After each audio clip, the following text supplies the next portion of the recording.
Welcome to the BA Coaches Show, where we talk all things Nebraska sports all the time. Interviews, breakdowns, rants, and more. Expect it all from the Nebraska diehard, Coach Ben Audi. Make sure you click the like, subscribe, or follow button and enjoy this conversation about our beloved Nebraska Cornhuskers.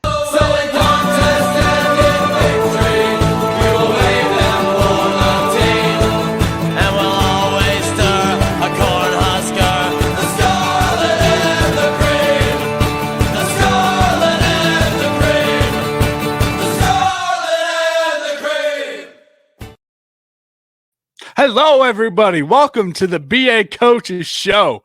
Hey, let's admit that intro, at least the music's pretty sick, right? Welcome back, everyone. I believe this is episode 13, if my count is correct, of the BA Coaches Show. This is going to be our season preview episode. Before we get into that, we just got some things to talk about here, right? Shout out to the Killigans. Mega shout out to the band The Killigans for letting me use that song in my new intro. It's still season 1, but like now we have an official intro that we can play. And dude, I am just so pumped. I'll say that is my favorite song. I know a lot of Nebraska fans hate that song. I'm not kidding you. That is my favorite song, right? So we got things to talk about. It's been a few weeks. If you didn't check out, if you're just an audio listener or if you didn't watch my last video I put on my YouTube channel, I was very sick. Like I literally couldn't talk. I was sick. I'm not going to get into the whole thing. I had some stomach ulcer things going on. I had some things going on with my mouth, throat. I literally couldn't talk, but we're feeling so much better now. And I cannot wait because this is the time to talk ball. It is August 1st. It's football time, baby. Husker football plays this month. Let's go. Let's go. This is so exciting. I can't even begin to say just how excited I am for Nebraska football. This is going to be the funnest football season, I think, in my time as a fan. Like, I am pumped. And yes, a lot of those seasons were really great when I was younger, but I was so young, I didn't fully appreciate them. This is going to be a good season. Kind of the plan for today is we're going to kind of just react to some clips. I got a whole bunch of question and answers I'm going to go to, and then I'm going to give my game by game predictions. First time I'm doing that on the channel, but it's August 1st, so it's a big day. A few housekeeping things you need to take care of. Here's what you all need to do. Go to nbnrpodcast.com. Go check out the free forum, okay? It's free. Blue Blood Banter. Go check it out. I know there's lots of other Cornhusker forums out there. I understand there is. This one's completely free. And here's the thing. These guys aren't going to kick you off their forum for no freaking reason like some of these other ones are. I'm not throwing shots at anybody. I'm just saying. You're not going to get deleted for something that you might not even have done. You know, that's all I'm going to say on that. But while you're also on nbnrpodcast.com, why don't you go check out the blog? Right, go check out Red Zone Reflections. I write a blog on there. I write weekly on there, and I put out some good stuff. I'm just gonna say, I think what I put out is pretty good, and I am kind of halfway joking on that, but people have seemed to enjoy it, so make sure you go check it out. The other thing I need to kind of throw out there is this Sunday at 7:30 p.m. I will be live in studio at the Generation Red podcast, reacting to the spring practice, the Big Red preview, they're calling it. And potentially on Monday night, I'm going to do my first live stream on my channel. I'm going to wait till after NBNR because NBNR should definitely have the full attention of you all. Like, they're the ones to go listen to on that. But I will be probably going live at 7:45, 8 o'clock directly after that. Hopefully in my studio. I was going to be in the studio for this episode, but we had a bunch of storms and stuff last night, and it's just been a mess. We've had just so many trucks and crews go through. My studio would just be too loud, so I decided to do this in here for now. It's just not quite soundproof enough for what I wanted, and I didn't want you guys to have to hear, like, trucks in the background and all that. Because we did. I know in Nebraska you guys had a lot of storms. We had a lot of storms last night and this morning, so I just figured it'd be safer to do right here, and I'm close to the internet, and just super easy to do in here. But let me see. If you're listening to this audio, I'm very sorry. Just because I am still trying to figure out how to work all this. Here we go. Today's activities, today's topics. We're going to react to the Generation Red clip that we kind of had ranting on Paul Feinbaum quite a bit. Then we're going to go into the fall camp preview, the Q&A, and kind of what I'm expecting from practice. Then we're going to go through the season outlook with the game-by-game predictions. Then I'm going to go debate topic of the day. The debate topic of the day isn't a great one, like in terms of like what I'm – because you guys are getting my opinion on it directly before, but I'd love to hear your guys' opinions in the chat. So with that, let's start reacting to this clip that we had on Mr. Paul Feinbaum. Again, if you're listening to audio, I'm very sorry. This is why I used to do the segment section, but I feel like the way we do it now is quite a bit better. So just give me like 10 more seconds to click on this. I'm still trying to figure this all out. I'm kind of getting fancy nowadays, boys. I don't think you understand how fancy this whole thing's become. There we go. Now we're going to put this full screen, and we're going to react to this bad boy. This is me and Justin from the Voice of College Football channel. If you guys watch me on there, definitely go check him out. He's got a very big channel doing fantastic things. But with that, let's see this clip that we had some fun. I think 4 teams from this league should get in every year because this is the best league. This is the NFL of college football in my mind. It stretches from coast to coast, different time zones, different weather. That's not to diminish any other league. The SEC is amazing. These other leagues are great, but the challenge in the Big Ten is going to be really difficult. So he says the Big Ten should just automatically get 4 teams in the playoff. Paul, what do you think of that? Matt, stay in your lane, okay? Job one, win enough games to get to some stupid bowl game. Don't worry about the big boys because you're not one of them. We saw what you did in the NFL. You were a complete disaster in Carolina. You somehow got this job in Nebraska, and you're talking like you belong at the table with Ohio State and Georgia. You don't. Just try to win maybe 6 games. Quit choking big games on the final play and leave the punditry to the professionals. Thank you. Sounds like that. I think that man needs to get laid. All right. Would you guys like a Generation Red exclusive Coach BA rant here? Because I got some feelings. I'll lay them out if you would like it.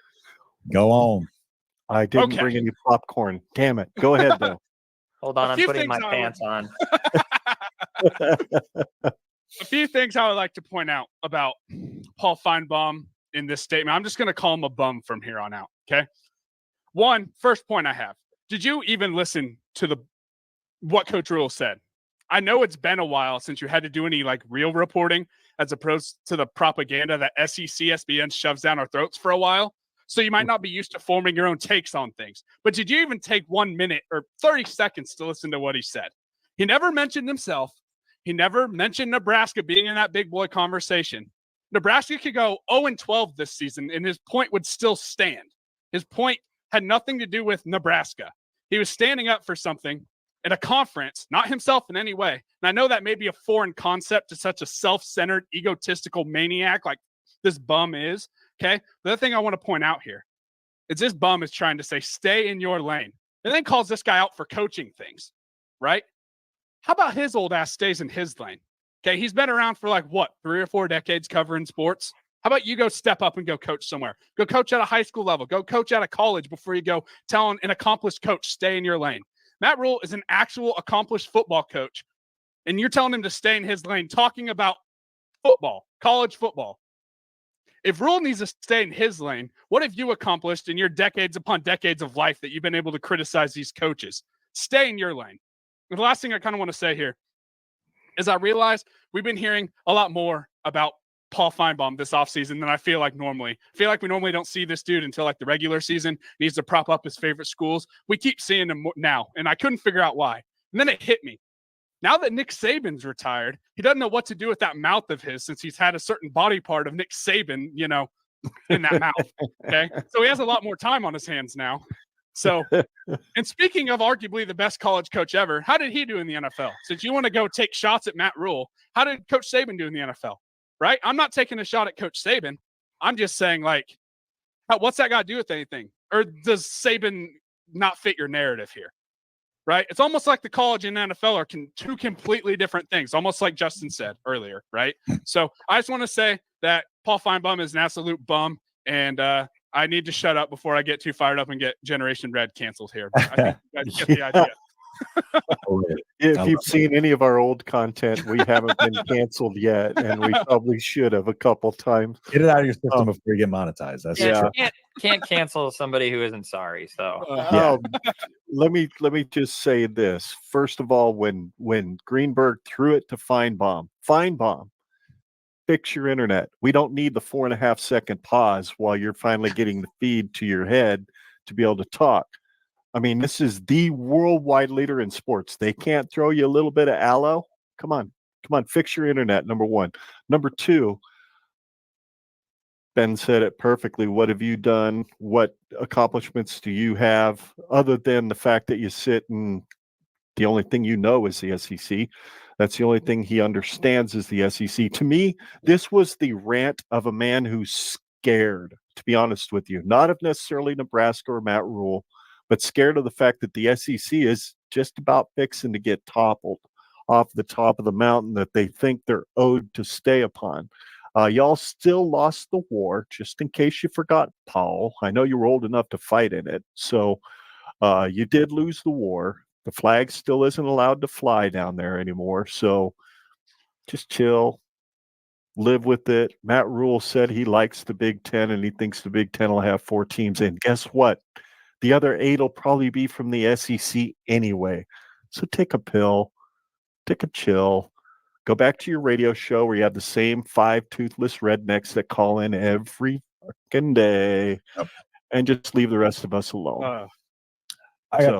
My couple of thoughts on it is when he was talking about being the best league, he also threw in the fact that it's coast to coast and the weather is very vastly different depending on where you're at and over the course of the season, more so than the SEC. And that's non-negotiable. That's not an argument. He also never said that the SEC shouldn't get 4 as well. He said, I think the Big Ten should have 4 teams in there. I don't necessarily think he means automatic bid. I think he means the Big Ten is good enough to have 4 teams to qualify every single year. Feinbaum takes that as a threat against the SEC. But I don't understand this narrative where you have to be in a position to be in the playoff to have an opinion on your own conference. You know, and another thing here, if we're talking about being qualified for something, you know, is Feinbaum the top of his field? No. Then by his merit and by his definition there that he used, his comments shouldn't matter because there's people better than him in this field, right? If bullseye, bingo, all of it. I won't go through the whole thing because you guys kind of get the idea. But yeah, you guys. Hold up, let me pull me back up. I think you guys know my thoughts by now. You kind of got. I really wanted to play the rant, but I thought everyone on that show did a great job. We discussed it for a while. Go check out Generation Red. He has a clip of that directly on his YouTube channel, and you guys will get it. We kind of go on for like 5 more minutes or so, just pretty much clipping him apart. I mean, yeah, you guys know.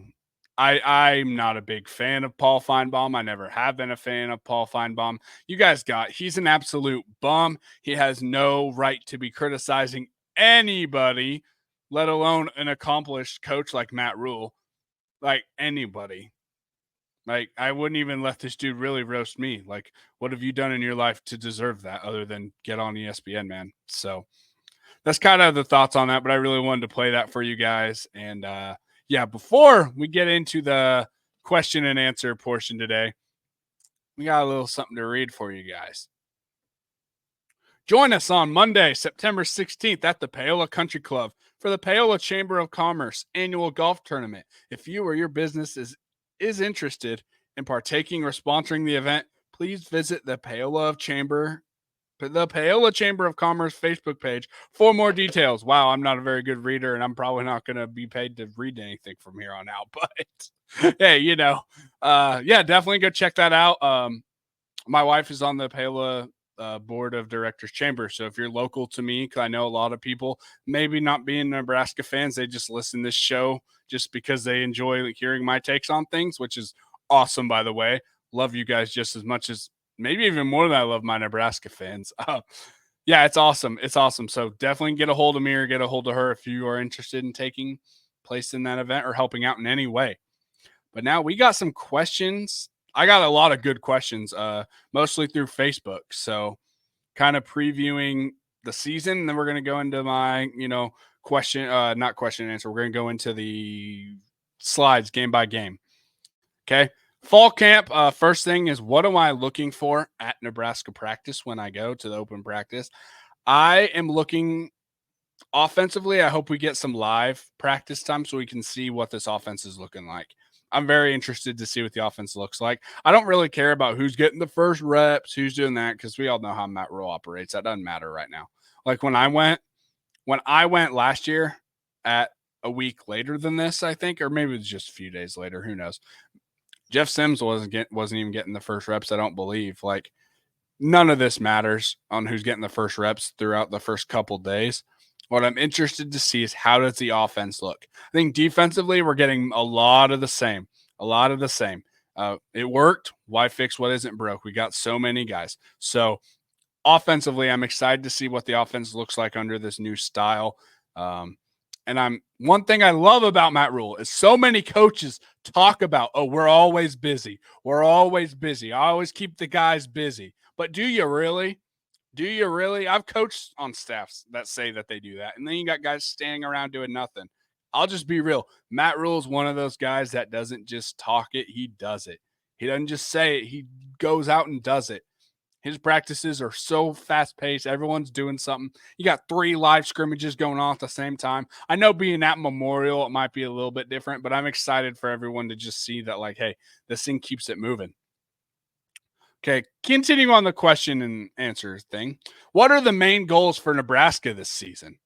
I think my personal belief is the one main goal this season before anything else is make a goddamn bowl game.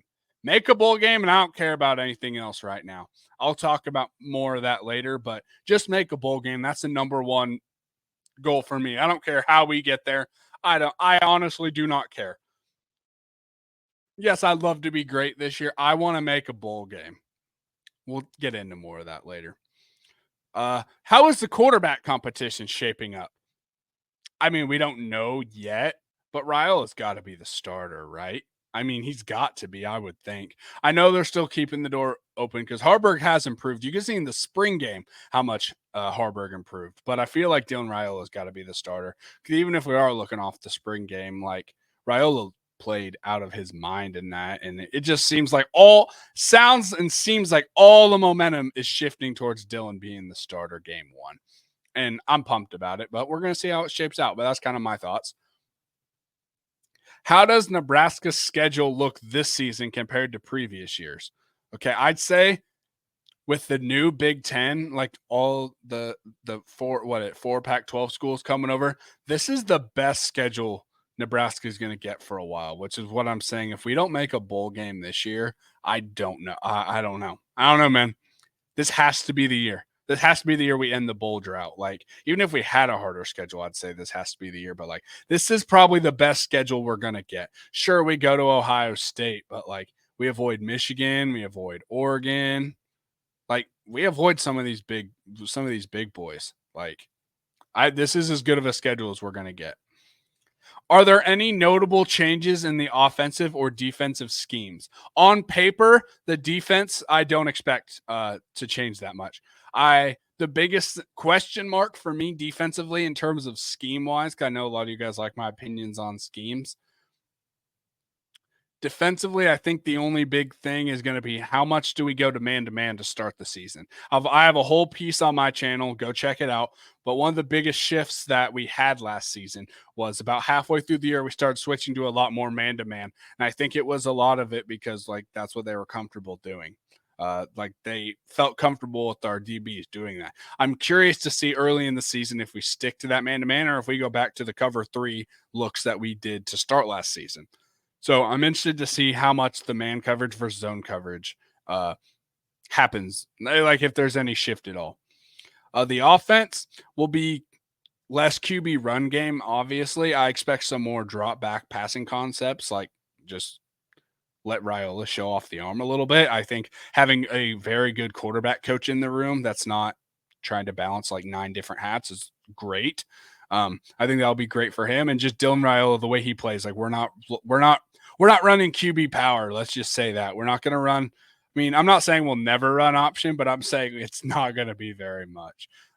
Raiola can run, but I see him more as he would scramble to go get a first down as opposed to, hey, we're going to call QB blast, right? Or we're going to call QB power right here out of a 13 personnel look here. Like that's just not happening.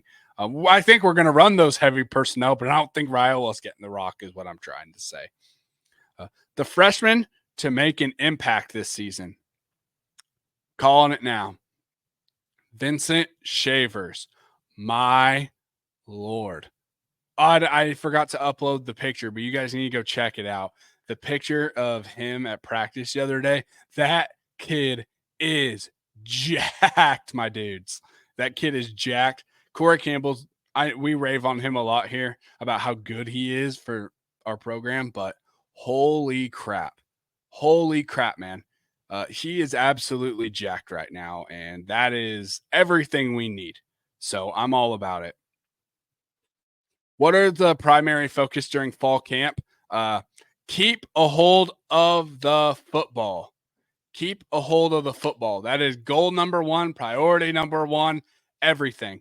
That is the one thing I was very disappointed with last season is the fact that we did not do any here's how I can phrase this.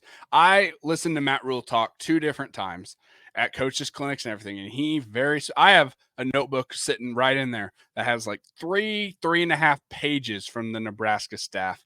How important taking care of the football is. You're not going to play if you don't. And I understand some of that is coach talk, right? But I really believed it because I have a whole presentation I can share with you guys. I made a coach clinic presentation to give to other coaches based off of Matt Rule's speeches on turnovers. Like I have numbers to back it up on everything. Maybe one of these days I'll just give you guys a presentation. Like I'll sit here and give it to you guys.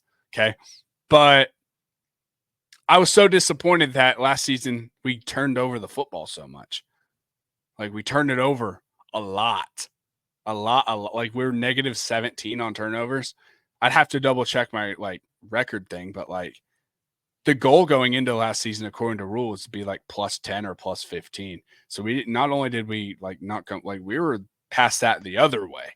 So that was very disappointing last season. But I do think we sure that up this season. I think it's just got to be a program wide. I think by the end of the season, you saw some improvement there. We just got to go. We got a couple more questions left. Who are the key players to watch on offense and defense? Defensively, I say Isaac Gifford. Isaac Gifford is the dude to watch this year. He's so versatile at safety. I expect him to have a great year. He can tackle well. He can cover well. He's a great safety net defensively. But speaking of safety nets, my offensive player that I am expecting to have a great year is Thomas Fidone. And I could sit here and give you a big, long speech about why, but then I also talked to my friend Justin at the Voice of College Football channel. I realized we already had a really good discussion over this, so why don't I just play the video for you guys? Let's check it out. This is me saying why I believe Thomas Fidone will be the ultimate safety net in our offense this season. Any more questions if y'all have them? I'm going to go ahead and just ask you just a quick another question here before we try to go to conclude. So, you talked about your expectation of Fidone. What is it that you saw in Fidone that makes you think that he's going to be unlocked a lot more this year in the offense?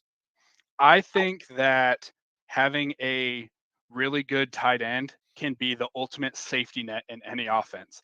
And what I mean by that is, so quarterback, just coaching your quarterbacking 101 is something you want to do if you have a really good player is get them the ball early, keep them engaged in the game, right?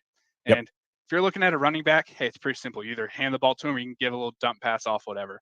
I think the tight end or the slot receiver position, but the tight end is fairly easy to also get them involved in the game. It's not just because of the distance. So if you're looking at like an outside, and I think our outside receivers are also going to have a really good year. But when I'm kind of looking at how do we keep our tight end engaged throughout the whole game is if you have a really good wide receiver, you can do a lot of different things to more or less kind of slow them or take them out of the game. One of the basic things you'll see is just a rollover cover 2 coverage where you just have the corner. You have safety over the top, corner jam the shit out of them at the line, and then safety coming down right over the top and taking him. That's really tough to handle. And you just don't have as much space. Like they're all the way out there. Like it's something I've always said coaching. When I coach middle school basketball, I told them the same thing. The sideline's undefeated best defender of all time. So you just have less space to work with. And there's so many things you can do that outside receiver. You can also just do a man free rollover where that free safety in the middle just basically is only making sure that your best receiver doesn't get past. And I'm a cover 3 guy, so you can also do what you call a cover 3 cloud coverage where the corner ends up taking the flat and then you have a safety going over the top. Mhm. You just have so many things you can do to that outside receiver. And the reason I say that is there's just less things you can do to completely bracket off that tight end or slot receiver. But I think so. I'm not making the comparison, so don't take this out of context. But if you just watch Mahomes and Kelsey on a Sunday, how many times on 3rd and 3 is Kelsey able to get 3.5 yards? And a lot of that is based on just alignment. Yep. And I feel like we can have some of that with Fedoni as well, of just being like, no matter what they do, I'm not saying go quite this far, but a lot of times with Mahomes and Kelsey, and you saw it with Gronkowski and Brady as well, is they're a lot of times not calling a route or whatever until you're at the line of scrimmage. You see what the defense is giving you, and that's going to determine whether you're going 3 or 4 in, 3 or 4 out, just sitting, right? And I feel like Fedoni can definitely be that guy. And I feel like a lot of that is just because there's less things the defense can do to take him away. And like I kind of had said, that something with really good players, you want to get them involved early and often. And I feel like he's just the way he's built, the way he plays, and having another year of confidence under his belt, I think he could be a fantastic. I say he's the ultimate safety blanket this year, and that's why I'm expecting him to have a really good year. I think he's going to have a lot of. I don't know how crazy his yards end up going, but I feel like his catches and just I know you don't track how many first downs he gets, but I think that will be really big. And like I said, I do expect our outside receivers to also have a really good year. I'm just saying that I think schematically, Thomas Fedoni is going to be in a really good position because you are going to have to focus on some of those other guys. And schematically, you just can't take away everything. And that's why I think he's going to have a really good year. For sure. Yeah. And another thing too is there we go. Shout out to Justin for letting me use that clip. I just figured I spoke so well in that clip. There's no reason for me to just, kind of recreate that. Last question before we move into our season game by game preview. What are the long-term goals for the program and how does this season fit into that vision? I think it's pretty simple. Listen to what Rule says. Rule is here to win championships. He's here to win championships, plural. Conference championships? Let's be real. He's also here to win national championships. Okay. That's big goals. That's big, lofty goals, but I think they're attainable at some point in the future. But the biggest thing is you have to walk before you can run. And this program has not just not walked. Like we've been down. We've been dead. 6 feet under. I think Matt Rule's starting to dig us out a little bit. But now we're kind of up. We're standing up. But we have to walk before we run. I'm booking it right now if you're listening to this. This is the season we walk. We're walking before we run. This is the season we walk. All right, so before we get into this season by season, kind of preview, a little last segment of the little day here is walk before we run. So now let's get into this. Let's see if I'm smart enough to figure out how to get these on the screen. Look at that. I'm going to do it this way so you guys can see.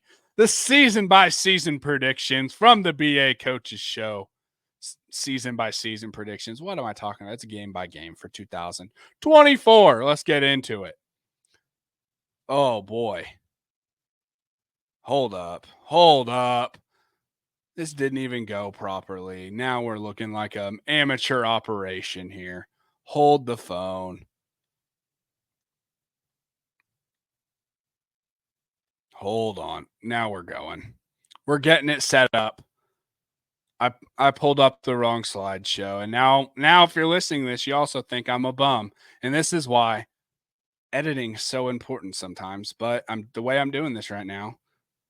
There we go. We got it coming up now. Jeez, Coach BA, what are we doing? There we go.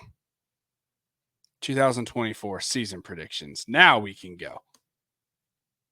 UTEP, game 1. The strengths. Hey, their wide receiver room did get better in the portal, and they did have a great pass defense in 2023. But some of their weaknesses are they have an all-new starting 5 offensive line, like with transfers or young guys coming up, and their run defense was absolutely terrible in 2023. They did overhaul this roster completely under their new young head coach, Scotty Walden. He's a great young head coach, but I'd say their expectations this season are very low, but I feel like you can't completely look them over. They could surprise some people with just this new staff and just overall new roster in today's transfer portal world. Like they completely turned over that roster. The keys that I have to win this game is you got to limit the turnovers, obviously, but you need to be making big plays on both sides of the ball. We have skill position advantages all across the board. Like we have heavy advantages all across the board. We got to take advantage of that. We need to turn, like we need to get turnovers, get the other team to give us the ball, interceptions, fumbles. Let's make big plays. Let's get lots of sacks. Hey, we need to be explosive. If we're going to be any shot at being explosive this year, this is the game we need to try and go do it. My prediction, Nebraska 38, UTEP 10.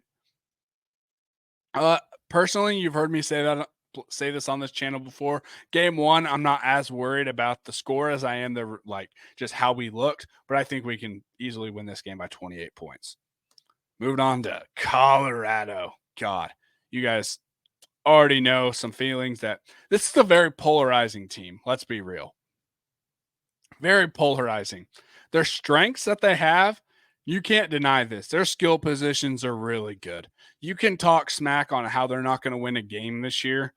I think they're going to be better than what some Nebraska fans think. I don't think they're going to be as good as what some of these Colorado fans think. I don't think they're going to go win a conference championship or anything, but I think they're going to be better. I think they're going to be better than I could see them winning 5-6 games this year. Their skill positions are very good, and they do have a lot of speed that makes me nervous as a Nebraska fan.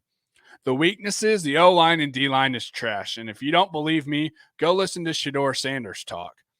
Go listen to him on live stream playing the college football video game. You tell me if he believes in his offensive line. That's just me. But the other weakness I have for them, they've had a lot of transfers in and out.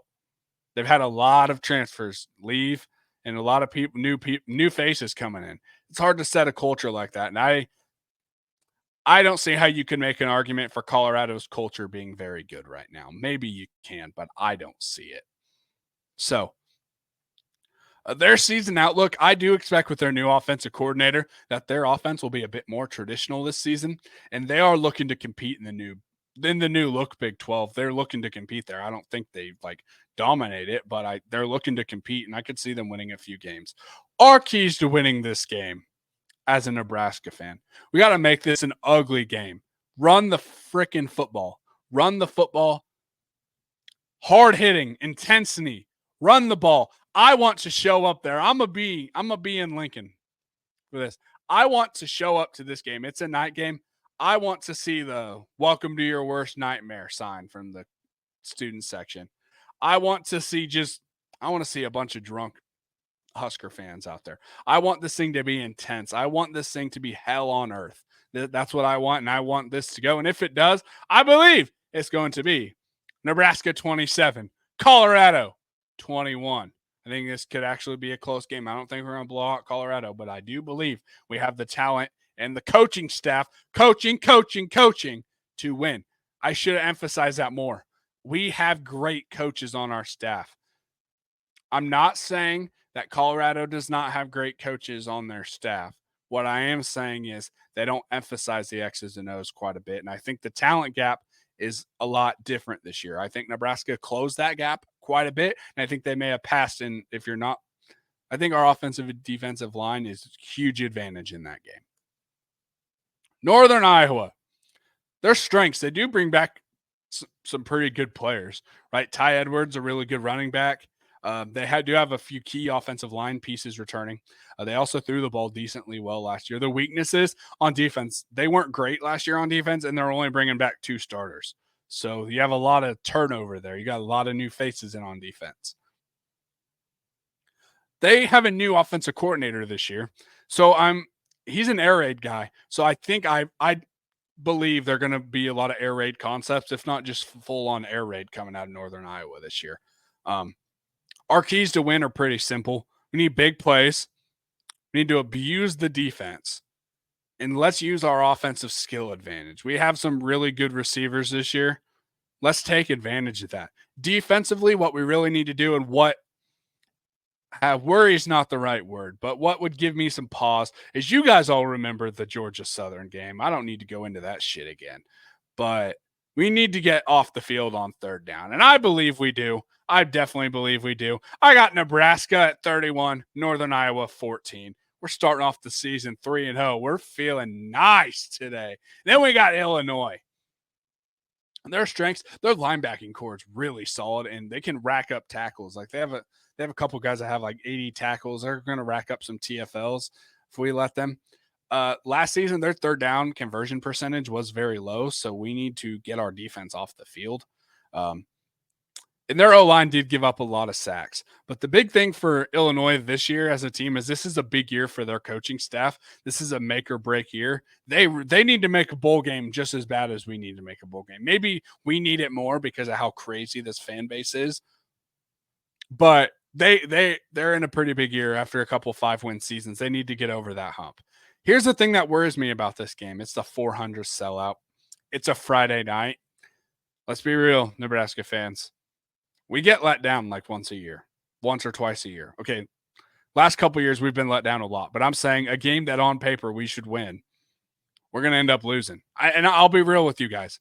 There's going to be a game this season that we're expecting to win that I think we're going to end up losing this season. And in my predictions, I think this is the one. I got Nebraska 20, Illinois 23.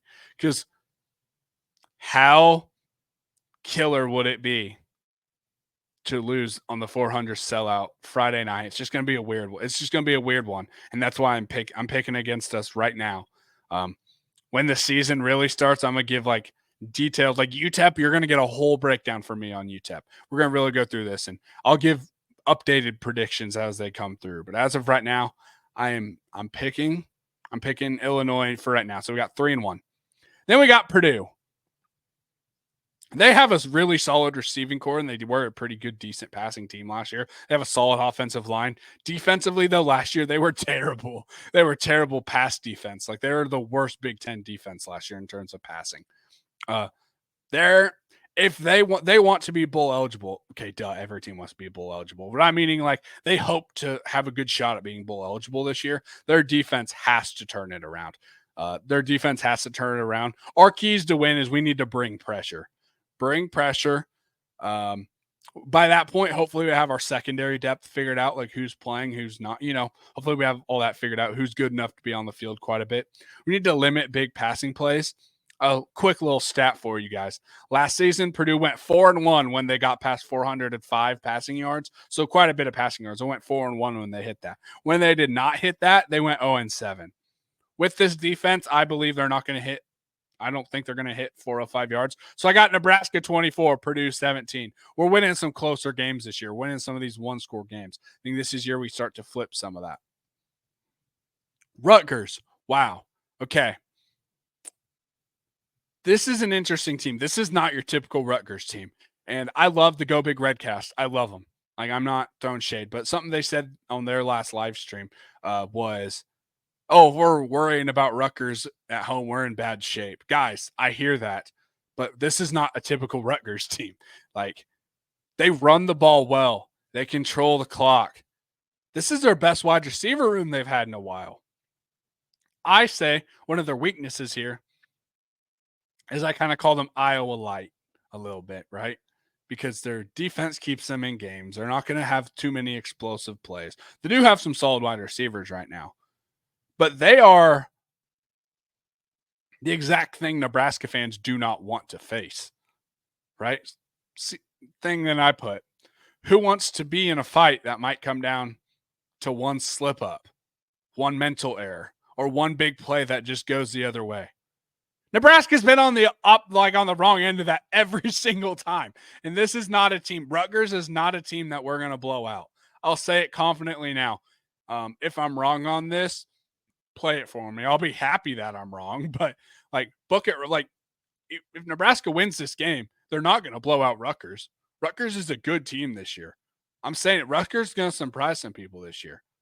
We got to make it ugly. Make them beat us by throwing. We got to stop the run.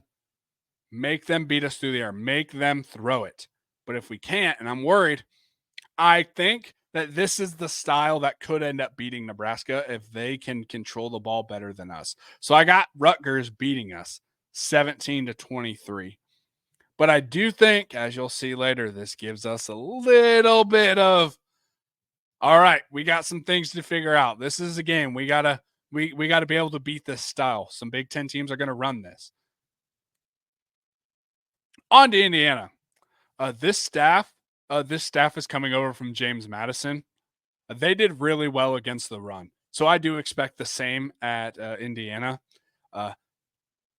At Indiana now, they need to get more from their pass rush. They didn't really get very much last season. And their offensive line. Their offensive line was below average. I'm interested to see how James Madison players, so many James Madison players, transferred to Indiana to follow their coaching staff. I think that their goal for the year is to fight and not just be a speed bump for the rest of the Big Ten. I think they're going to be competitive. I don't think they're going to win a crap ton of games, but I think they're going to be competitive with about everybody. What we need to do is bully them on offense and use our playmakers smartly. And what I mean by that is get our playmakers the ball. By this point in the season, we're going to know who we want to have the ball, who we want the ball in their hands, get them. Defensively, take advantage of their offensive line not being up to standard. Play our brand of football, and we're going to win this thing. I got Nebraska 24, Indiana 20. Like I said, Indiana is not going to get blown out, but I think Indiana is a team that can compete with everyone. But if we just not turn the frickin' football over, we're going to be just fine. And then we got the big one. Ohio State. Strength, pretty much everywhere, let's be real. I think they're probably the best team in the country. The only weakness I'd come up with them was, one, their offensive line might be the least dominant unit on their team, but their offensive line's still really good. I think the biggest weakness they have is for them, it seems to be national championship or bust, right? At least my opinion. What else you got? I feel like that's very big for them. It's national championship or bust. The keys to win, I feel like you just got to, if we're going to win this game, we need to limit the big plays, force a few turnovers, and make it an ugly game. Control the clock. Don't give their firework offense any time on the field. And I think if we do that, we'd have a shot. But I do have to admit, I'm predicting us to lose 20-38. I just think, and I know, wow, 38 points. That's a lot for a Tony White defense. I do agree. And maybe it doesn't end up that much, but man, Ohio State's offense is so loaded. That's kind of how I picked that one. UCLA. Eric Bieniemy is a great offensive coach. He's a great offensive coach.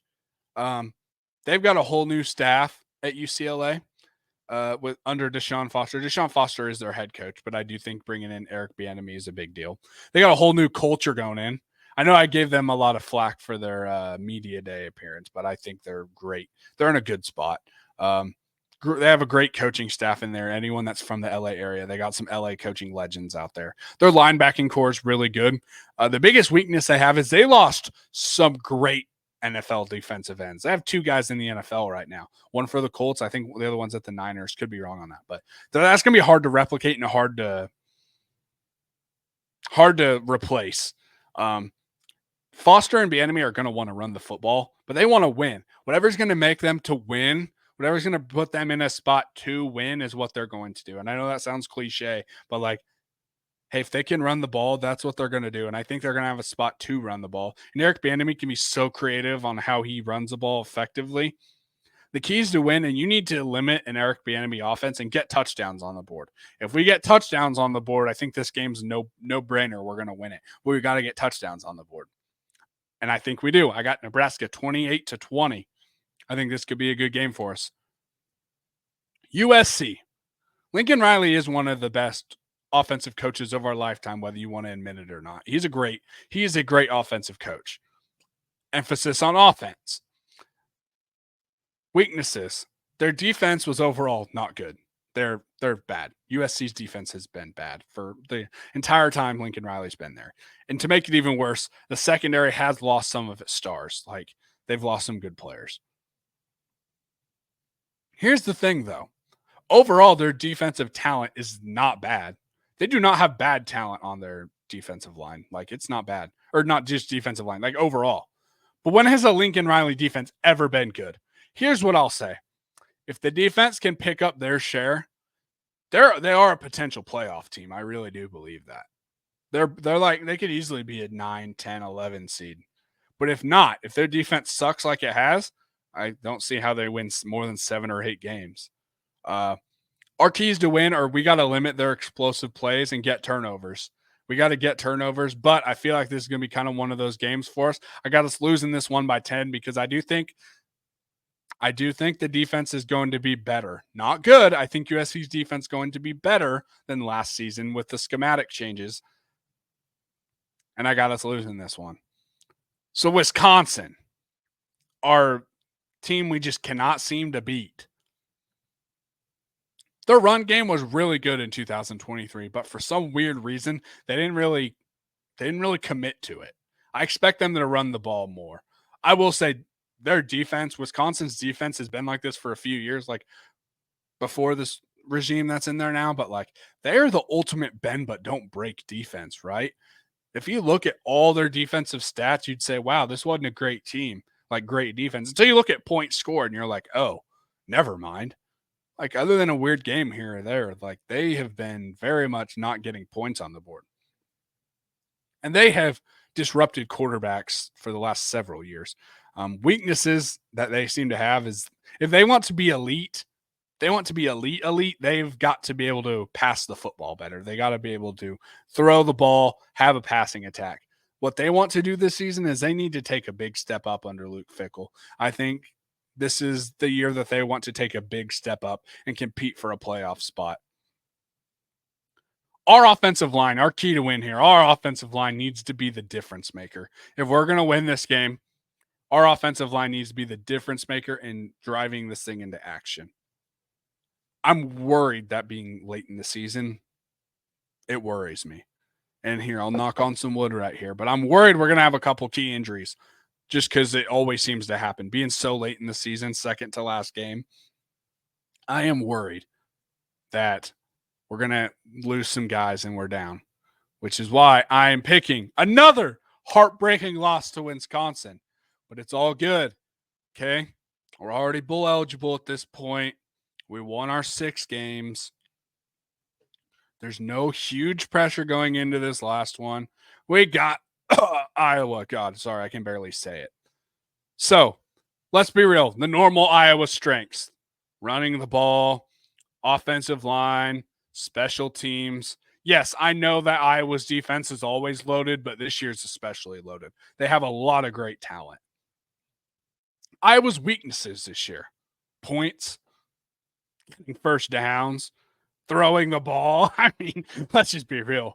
Even with the new offensive coordinator, I don't expect that to change too much because from what it seems like we're going to get the same sort of thing. But their goal has to be a playoff team.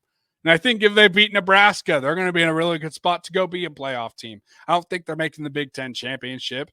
I think they'll probably be like Ohio State, Oregon, maybe not Ohio State, Michigan, but I think it'll be Ohio State, maybe USC if USC goes crazy, right? But if Iowa wins this game, they've got a really deep squad. This is a good Iowa team. This really is a good Iowa team. And I'll never say anything good about Iowa. But our goal is to win. Is we're going to go in there and we're going to force turnovers. The BA Coaches Show is traveling to Iowa City for this game.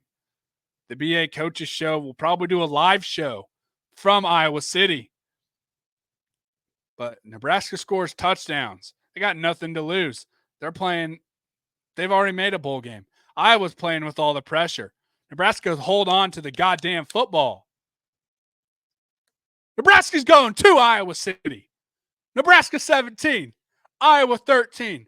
To bring the record to 7-5, we're going bowling. I know some of you guys are going to look at that and say, man, 7-5, that's all? Guys, we just need to make a bowl game. I think we have the potential to win 8, 9, 10 games this year. I really do. We don't need to. That's why in my predictions, I'm not expecting any more than 6 or 7 wins. I think we obviously can. I 100% think we can. That's not going to be my expectation. That's not my expectation at all. My expectation is to make a bowl game, and we'll live with everything else. Okay? Would you like to say hello since you're creeping in? This is my daughter. Say hello so I can finish wrapping up the show. Thank you. So, as we kind of wrap up this show, I want to hear from you guys in the comments here. The debate topic of the day. What is your guys' season outlook? What would you guys be disappointed with if we didn't win this amount of games? What would you guys want to see in 2024? Is it 5, 6, 7 wins? Or you guys, no, we need to win 8, 9, 10. If we don't make the playoffs, I'm pissed. What do you want to hear? I want to hear from you guys. And as we wrap this thing up, hey, tune in Sunday, 7:30 Central, Generation Red podcast. Check it out. It's a big one. It's a real big one. We're going to talk about all things. We're going to kind of preview the season, talk about spring practice. Go check out NBNRpodcast.com. And with that, we're going to wrap this up. I am the BA coach, wrapping up the BA Coaches Show. GBR and Enroll, we trust.